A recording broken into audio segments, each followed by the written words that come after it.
ṣe àwọn abẹ́tẹ̀ ìròyìn kí ló dé òbí mi pé kí ló ti mọ̀ ọ̀rọ̀ ni. Bẹ́ẹ̀ ni ìná láti bí ọjọ́ mẹ́ta sẹ́yìn mo ti nọ́tìsì ní ẹjọ́ ẹ̀kọ́. À ń torí ọjà ṣe ta ló ń dà ní kiri o.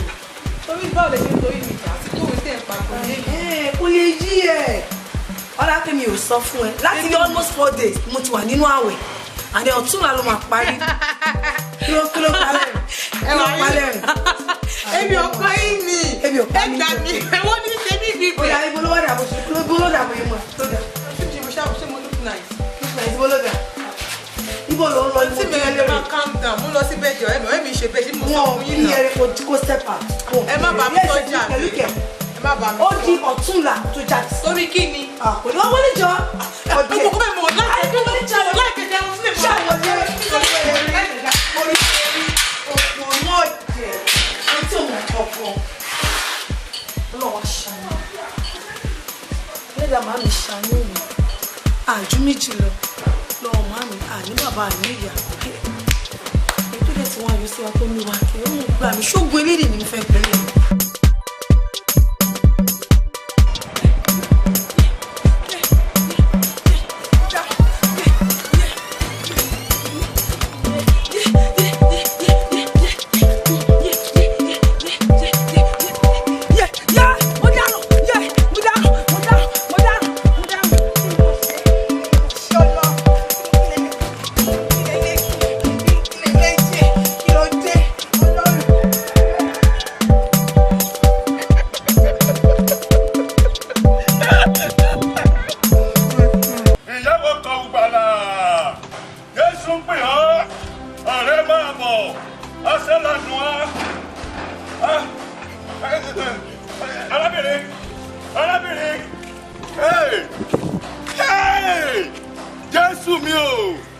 Jésù mi o arábìnrin máa bọ̀ ẹ wá wọkọ̀ ìgbàlà ìkẹyìn o Ọlọ́run tó súre fún ọ àdúrà rẹ kó jẹ́ ìtẹ́wọ́gbà Ọlọ́run àánú Jésù mi o Jésù Olúwa wa àmín arábìnrin èé ṣe tí ìwọ fi múra báyìí ní ìlú tí Ọlọ́run wà tí Ọlọ́run jọba Jésù Kristi wo àwa òkè yẹn wo àwa òkè yẹn wo àwa òkè yẹn. Kí ni mo wọ̀ tí ò dá?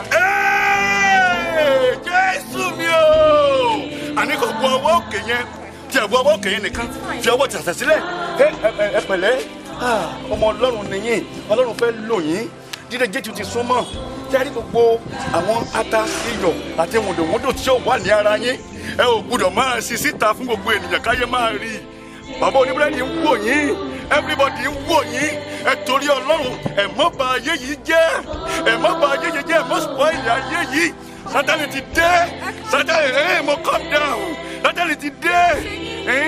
Ẹni sùúrù kì í ṣe yín voice yín ti ń shake àti pé ẹni bàbá wọn ní búrẹ́dì ń wò mí kó sọ ní búrẹ́dì kankan bíbá ètò ń wò mí. Arábìnrin tí mo sọ òye yín Jésù mi o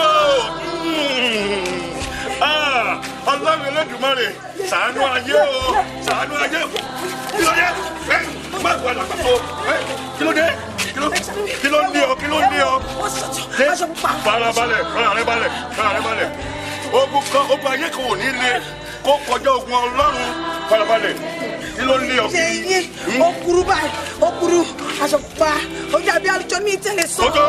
Jésù Olúwa wa Ọlọ́run àgbáyé súnlẹ̀ fọ́mọ rẹ. Jésù mi o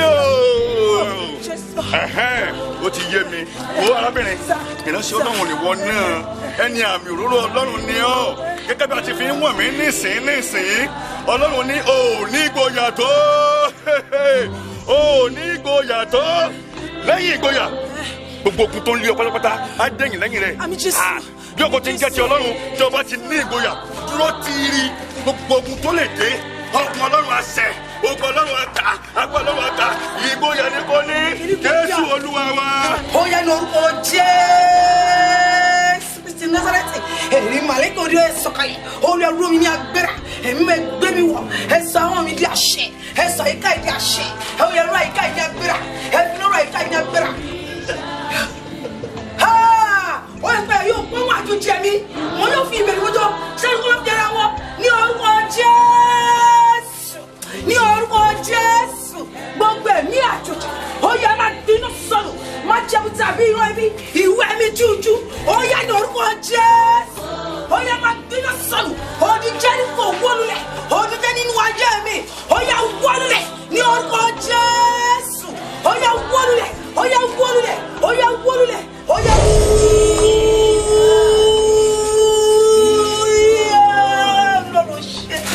èmi mo ṣe onímọ̀jọ́ máa ní ọṣẹ ọlọ́run lè rí ọṣẹ àwọn máa yẹ wọn ọṣẹ ọlọ́run torí o ti fún mi lábẹ́ ìgboyà mo ti ṣàkóso.